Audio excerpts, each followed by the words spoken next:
Rekening bank teman-teman diblokir karena nganggur. Jangan panik dulu. Aturan seperti ini emang bikin kesel sih, apalagi kalau dana di dalamnya lumayan banyak. Tapi tenang aja, ada kok beberapa alternatif tempat menabung yang bisa teman-teman pertimbangkan. Mari kita bahas satu persatu. Yang pertama adalah rekening tabungan online atau digital. Nah, rekening tabungan online atau digital ini makin populer belakangan ini.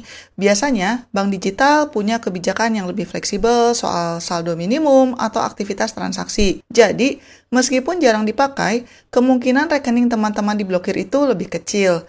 Selain itu, biaya administrasi bulanan di bank digital seringkali lebih rendah, bahkan ada yang gratis.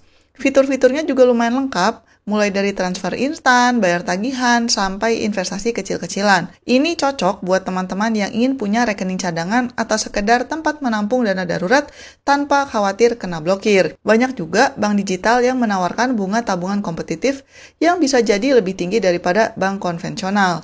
Proses pembukaan rekeningnya juga relatif gampang. Biasanya sih cuma butuh KTP dan verifikasi lewat video call. Jadinya, teman-teman bisa membuka rekening baru dalam hitungan menit dari mana saja. Yang kedua adalah e-wallet atau dompet digital. Dompet digital atau e-wallet seperti GoPay, OVO, Dana, atau ShopeePay bukan hanya untuk transaksi sehari-hari loh. Teman-teman juga bisa menjadikannya alternatif tempat menyimpan uang. Saldo di e-wallet biasanya tidak punya batasan minimal dan mestinya sih nggak diblokir meskipun lama tidak aktif. Kelebihan e-walletnya adalah kemudahannya. Teman-teman bisa isi ulang saldo kapan saja dan langsung bisa dipakai buat bayar belanja, transportasi, atau berbagai layanan lainnya. Fitur transfer ke sesama e-wallet atau bank juga sudah tersedia, jadi praktis banget untuk berbagai keperluan. Beberapa e-wallet bahkan menawarkan fitur investasi mikro atau simpanan dengan bunga tertentu, jadi mirip tabungan. Selain untuk transaksi, dana teman-teman juga bisa berkembang. Ini bisa jadi solusi praktis dan efisien buat teman-teman yang sering bertransaksi digital dan ingin punya tempat menabung yang fleksibel. Tapi ya kekurangannya kalau misalnya sampai penyedianya itu bangkrut, uang teman-teman bisa terancam. Ini misalnya aja, teman-teman naruh uang di ShopeePay. Tapi kalau Shopee-nya bangkrut ya ada kemungkinan uangnya hilang. Jadi teman-teman harus waspada juga, jangan menyimpannya terlalu banyak di satu tempat dan sering update dengan berita yang ada di media. Jadinya kalau ada tanda-tanda yang kurang baik, teman-teman bisa segera mengambil dan memindahkan uang kalian. Alternatif yang ketiga adalah investasi jangka pendek. Kalau teman-teman punya dana yang lumayan dan tidak berencana menggunakannya dalam waktu dekat, investasi jangka pendek bisa menjadi pilihan yang menarik. Reksadana pasar uang atau deposito adalah dua instrumen yang relatif aman dan likuiditasnya tinggi, artinya relatif mudah dicairkan kapan saja. Reksadana pasar uang cocok untuk teman-teman yang pemula karena risikonya rendah dan bisa dicairkan kapan saja, biasanya tanpa penalti. Keuntungannya memang tidak sebesar investasi saham, tapi lebih baik daripada hanya disimpan di rekening yang berisiko diblokir.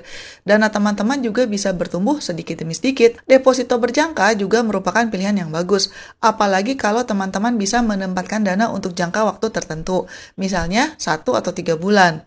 Bunga deposito biasanya lebih tinggi daripada tabungan biasa dan dananya dijamin oleh lembaga penjamin simpanan, jadi relatif aman. Ini juga bisa menjadi cara yang cerdas untuk menyimpan uang sambil tetap menghasilkan. Alternatif yang keempat adalah menyimpan uang di rumah. Beberapa dari teman-teman mungkin merasa masih nyaman untuk menyimpan uang tunai di rumah. Ini adalah cara menabung yang paling tradisional sih, di mana uang fisiknya disimpan di tempat yang dianggap aman seperti brankas, celengan, atau tempat tersembunyi lainnya. Keuntungannya ya, uang bisa diakses kapan saja tanpa perlu ke bank atau ATM. Teman-teman juga tidak perlu khawatir soal biaya administrasi atau pemblokiran rekening. Ini cocok untuk dana darurat yang mungkin perlu diakses sewaktu-waktu dalam jumlah kecil. Tapi zaman sekarang ada banyak resiko kalau kita menyimpan uang di rumah dalam jumlah yang besar. Yang paling utama ya resiko kehilangan akibat pencurian, kebakaran, atau bencana alam. Kan nggak lucu kalau uangnya kebawa banjir. Selain itu, uang tunai juga rentan terhadap inflasi. Artinya nilainya akan terus menurun seiring waktu. Menyimpan uang di rumah juga berarti teman-teman kehilangan potensi keuntungan dari bunga bank atau investasi. Alternatif yang kelima adalah menabung di koperasi simpan pinjam. Nah, menabung di koperasi simpan pinjam bisa aja sih menjadi alternatif menarik, terutama bagi teman-teman yang ingin berpartisipasi dalam komunitas dan mendapatkan keuntungan bersama. Koperasi adalah badan usaha yang dimiliki dan dioperasikan untuk kepentingan anggotanya kan. Keunggulannya, koperasi sering menawarkan bunga simpanan yang lebih tinggi dibandingkan bank konvensional. Teman-teman juga berkesempatan mendapatkan sisa hasil usaha atau SHU yang dibagikan secara periodik. Selain itu, prosesnya cenderung lebih personal karena koperasi berfokus pada kesejahteraan anggotanya. Ya, teorinya sih gitulah ya. Tapi ada beberapa resiko yang perlu diperhatikan. Tidak semua koperasi diawasi seketat bank oleh Otoritas Jasa Keuangan atau OJK, dan simpanan di koperasi tidak dijamin oleh lembaga penjamin simpanan. Jadi, kalau koperasi mengalami masalah keuangan yang serius, ada kemungkinan teman-teman akan kehilangan sebagian atau bahkan semua uang tersebut. Jadi, penting banget untuk memilih koperasi yang sudah terbukti kredibel dan memiliki rekam jejak yang baik. Teman-teman mungkin bertanya-tanya, duh ngapain sih pakai diblokir-blokir segala rekeningnya? Jadi, setiap bank itu memang punya aturan dan kebijakan yang berbeda soal pemblokiran rekening. Biasanya, rekening itu diblokir kalau tidak ada transaksi selama periode tertentu, misalnya 6 bulan sampai 1 tahun, atau saldonya di bawah batas minimum. Penting banget buat kita mempelajari aturan bank masing-masing agar bisa menghindari kejadian pemblokiran ini di kemudian hari, karena aturan tiap bank itu beda-beda. Biasanya sih sebelum memblokir rekening, bank semestinya memberikan peringatan terlebih dahulu, entah itu lewat SMS, email, atau surat. Jadi peringatannya jangan diabaikan. Segera lakukan transaksi atau isi saldo agar rekening teman-teman tetap aktif. Kalau rekeningnya sudah terlanjur diblokir, maka teman-teman perlu mengurusnya langsung ke bank dengan membawa dokumen-dokumen penting seperti KTP dan buku tabungan. Nah, sayangnya prosesnya bisa jadi agak lama ya, dan harus ngantri dan juga butuh sabar, tapi masih ada kemungkinan dana teman-teman bisa kembali. Hal lain yang perlu teman-teman pertimbangkan adalah diversifikasi tempat menyimpan dana itu sangat penting. Jangan hanya mengandalkan satu rekening bank, apalagi kalau kalian sering lupa atau jarang bertransaksi. Dengan punya beberapa tempat menyimpan dana, risiko kehilangan akses ke semua dana teman-teman itu bisa jauh lebih kecil. Misalnya teman-teman punya satu rekening utama untuk kebutuhan sehari-hari, satu e-wallet untuk transaksi online, dan satu instrumen investasi jangka pendek untuk dana darurat. Ini juga bisa membantu teman-teman dalam mengelola keuangan dengan lebih baik.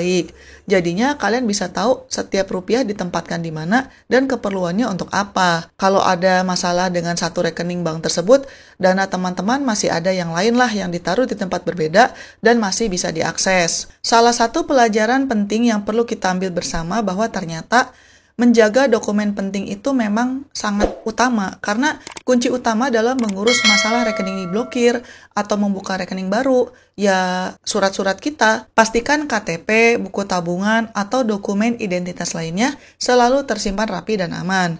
Kalau sampai dokumen teman-teman hilang, proses pengurusan rekening yang diblokir atau pembukaan rekening baru bisa sangat rumit dan memakan waktu yang lama. Misalnya aja jadi harus ngurus surat kehilangan ke polisi, harus mengurus dokumen pengganti, dan tahu sendirilah, birokrasi di Indonesia kan ya gitulah, nggak usah dibahas lah ya. Tentunya ini akan sangat merepotkan. Makanya, buat cadangan dokumen penting dalam bentuk digital, entah itu di foto atau di scan, dan simpan di tempat yang aman seperti cloud storage yang ada enkripsinya. Tapi ingat, ini hanya untuk cadangan. Dokumen aslinya juga tetap harus kita jaga dengan baik. Semoga tips-tips ini bisa membantu teman-teman. Sekian dulu episode kali ini dan selamat mencari kebahagiaan. Bye-bye!